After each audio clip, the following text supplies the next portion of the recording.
تو بہرحال انہی مبارک مہینوں میں سے ایک مہینہ یہ ہے جو شروع ہوا ہے. اس مہینے کی بڑی فضیلت ہے، بالخصوص شروع کے جو 10 دن ہے ان کی بڑی فضیلت ہے. 2 عبادتیں ایسی ہیں جو سال میں کبھی نہیں ادا کی جا سکتی، صرف اور صرف ان 10 دنوں کے اندر ہی ادا کی جاتی ہے. ایک حج کی عبادت، عظیم الشان عبادت.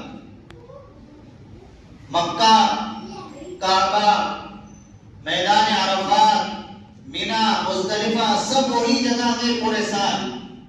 ان جگہوں میں کوئی پورے سال جاتا رہے، پورے سال رہتا رہے، کوئی اجر و ثواب نہیں. حج جو ہوگا وہ ان دنوں میں رہنے سے ہوگا. تو کتنی فضیلت کے دن ہیں.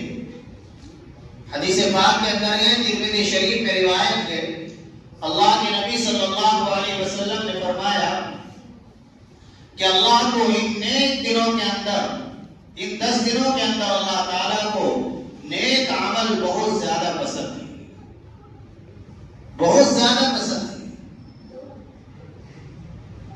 لہذا ہماری کوشش اور فکر یہ ہونی چاہیے کہ میرے یہ 10 دن نیک اعمال کے ساتھ گزرے، اعمال صالحہ کے ساتھ گزرے، گناہوں سے بچ کر گزرے، کوئی گناہ کا کام نہ ہو.